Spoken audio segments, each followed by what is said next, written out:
Hello again, Khurram here.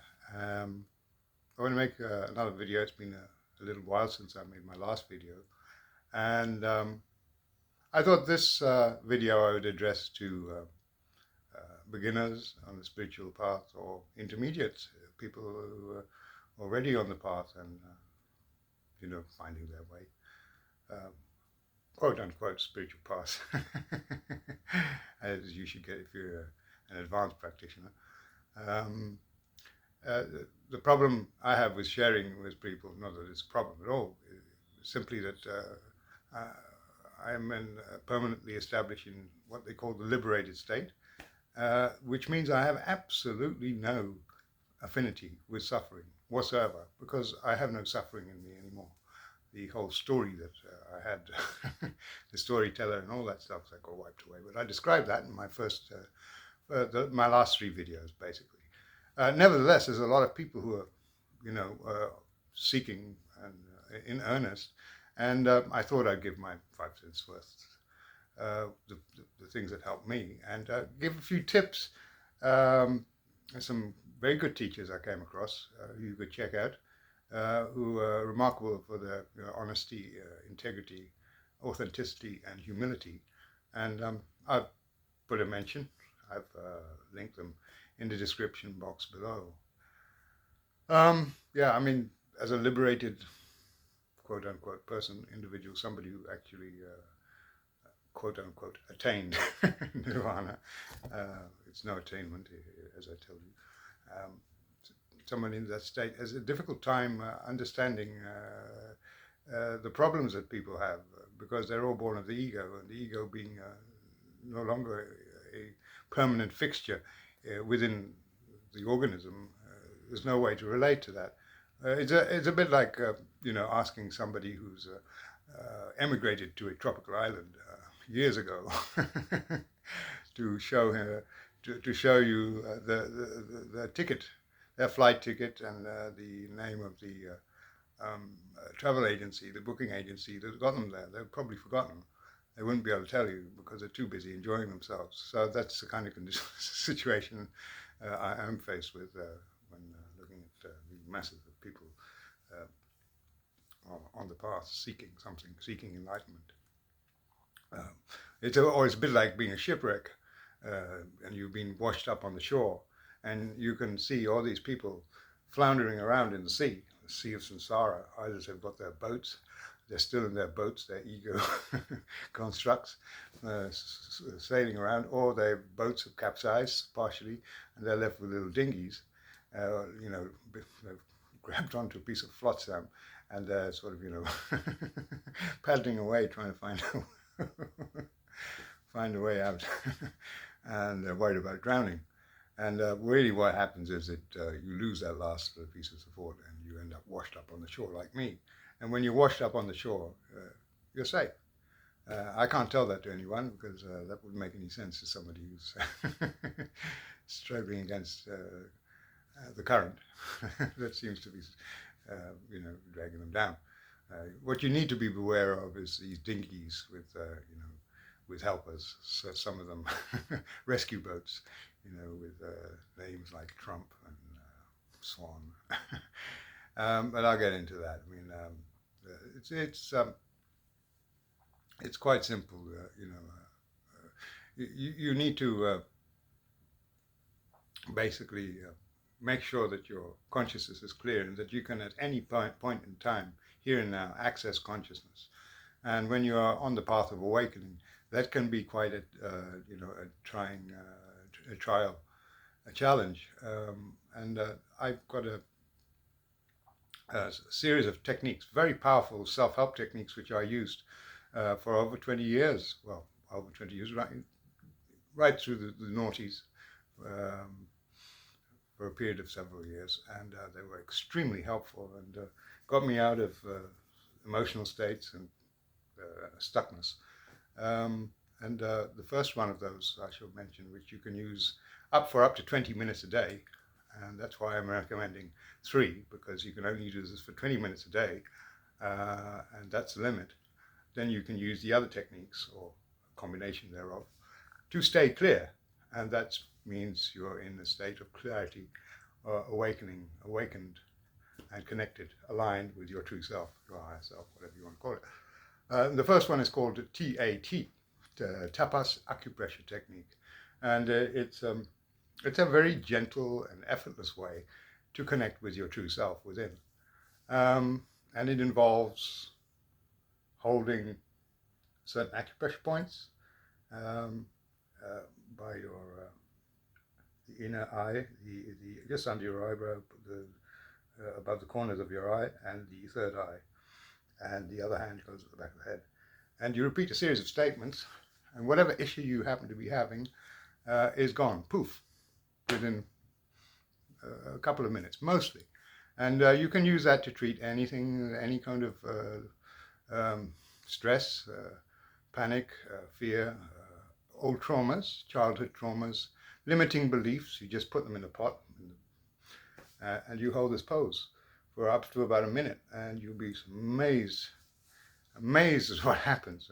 You feel the calm of the self, your inner self, immediately, and you're relieved of that for good. If you think about it again after a week or 2 weeks or whatever, it's gone forever. That's been my experience, and I must say this is the queen of the energy psychology techniques, energy medicine as it's called. It's the most effective and effortless way to get rid of garbage, emotional garbage. What you're doing is emotional house cleaning, making sure you're staying clear.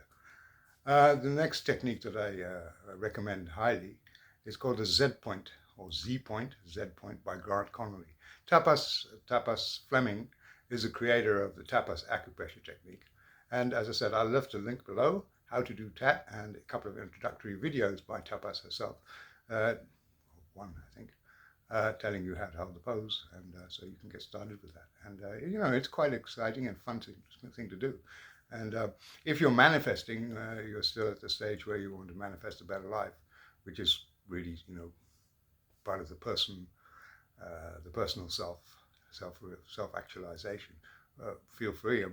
Use it for that. If you can manifest the things you want, go for it. You can certainly clear away a lot of needless junk from your subconscious mind or your mind, and your life. Getting back to the second technique, Zed Point, that's by Grant Connolly, who was a computer programmer, Canadian, and that's also a very, very effective technique, using a cue word, which you can use at any time, and you program your subconscious mind with a clearing statement, which is a one-time thing, and after that you can just take any issue that you're having a problem with. You rate it with subjective units of distress from 1 to 10, SUDS, SUDS, and then proceed to repeat the cue word for as long as you need to clear that issue using a series of clearing statements. I clear all the ways I feel this feeling. I clear all the ways I feel this feeling because. I clear all the ways I feel this feeling whenever. I clear all the ways I may feel this feeling if. And you have a clearing circle, which is like the pot, TAT. That you can use any time, and you can use it as much as you want. So if you're only going to be able to use TAT for 20 minutes a day, you can switch over to this. I call this Synergistic Energy Technique Integration, SETI, like the search for extraterrestrial intelligence. Start within SETI, Synergistic Energy Technique Integration, SETI. Then there's, of course, the father of all these techniques, energy psychology, energy medicine, and that's EFT, which is EFT tapping. You're probably familiar with that. You can use that on any issue, but you can only use it on a singular issue. But it's extremely effective, and it works.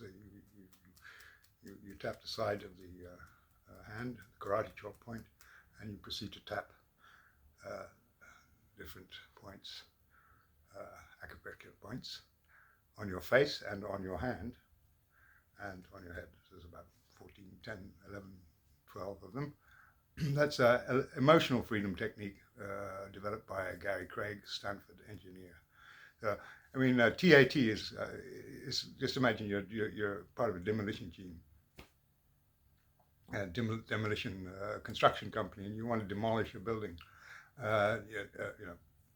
TAT is like taking a solvent, some kind of liquid, and just pouring it over the dilapidated building, and it dissolves.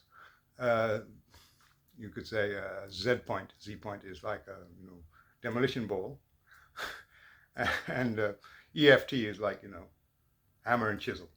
You're tapping away at different solitary issues, and it's can be tedious work. It's not tedious at all once you get clear. That feeds the clarity, and you just make more space within yourself. And then you can use these as preludes to meditation. There's also access consciousness. You can check that out. That's called the access consciousness clearing statement. That's also something you can Google. You just say pod and poc, anything you're experiencing distress with, pod and poc that, pod and poc, and you have self-inquiry, which is from Ramana Maharshi. Who am I? Who's having this feeling? And that's basically a whole arsenal of techniques. But I want to emphasize, of course, that happiness is not a technique. That is a certain phase of the awakening process. And at a certain point, that may continue or it may fall away, and you realize happiness is not a technique. As you start to meditate more, because these are an adjunct to meditation, it becomes a more organic process, and you let go of techniques, and you become more anchored in yourself, present in your body, and connect with the presence, and that just deepens and takes over the running of your life. And you're in the witness state. That's the awakened state that I talked about in the earlier videos.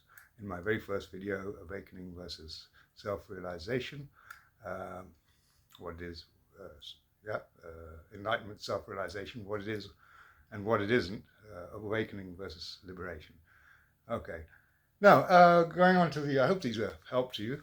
They certainly were for me, and invaluable help, actually, I must say. I thank the creators of these techniques. They're great people of our time. I really got myself out of a lot of very, very heavy situations, in fact, using all of these three techniques, TAT, ZPoint, and EFT, and managed to maintain equanimity, ataraxia, as it's called in Greek philosophy, equanimity, ataraxia. Great. So moving on to the next topic I wanted to address, which is teachers, awakened teachers. And I sometimes, watch videos pop up in my YouTube feed. And, there's a lot of great teachers around. I can recommend a few. But you have to also watch out for the cult leaders. There are cultish types and cultish. You get a red flag. Usually, I mean, there's one video, human transformation. I won't name any names, but it always comes up in the ads, and some scientist has found the solution to the human condition. If you if you listen, there's some good things there, and it's always a question of take the best and discard the rest, make it uniquely your own. I recommend, if you get a sort of an intuitive red flag, always go and do a cult check. Check out if such and such a person or teacher or guru or movement is a cult. Just do blah blah blah cult, world domination movement cult. Rick Ross Cult Forum, because there's quite a lot of them around, and usually they're very glitzy, and they're you can pick up good stuff from them, but the problem comes you follow one of their things and you become a follower, a herd person. So a lot of people are basically dropping out of the matrix. I call it tune out, turn off, and drop in. You used to have Timothy O'Leary's famous catchphrase: tune in, turn off, tune in, turn on, and drop out. I say tune out, turn off, and drop in, because you want to tune out of all the junk on the social media and news and television. You want to tune in, turn off to television, and drop back in the body. So that's the new modern version, post-millennial version. Tune out, turn off, and drop in, drop back in the body, which I described earlier in the video on how to enter the kingdom of heaven. So that's eventually what you're going to be doing, is coming back into the body. And I've noticed a few good teachers. They tend to be, they've got some of them have got their own little communities going. You can join them. They don't seem to have any big cult following. One of them I like very much is Sunya, S-U-N-Y-A. You can check him out. It's an English gentleman who experienced awakening, and he makes great videos. Then you have Surya Shakti, Surya, S-U-R-Y-A, Shakti. That's a guy called Jagjot, and he has a very open approach to awakening. He's not strictly adherent to any kind of philosophical school like Advaita Vedanta. Surya Shakti is a very good one. He's a guy who had everything and wasn't satisfied. He had a great job, great house, great family, great wife, etc., etc., and got that is that all there is feeling, and I underwent an awakening. So it's interesting to listen to him. Sunya, and Surya Shakti. That's another one I came across yesterday. A very good one.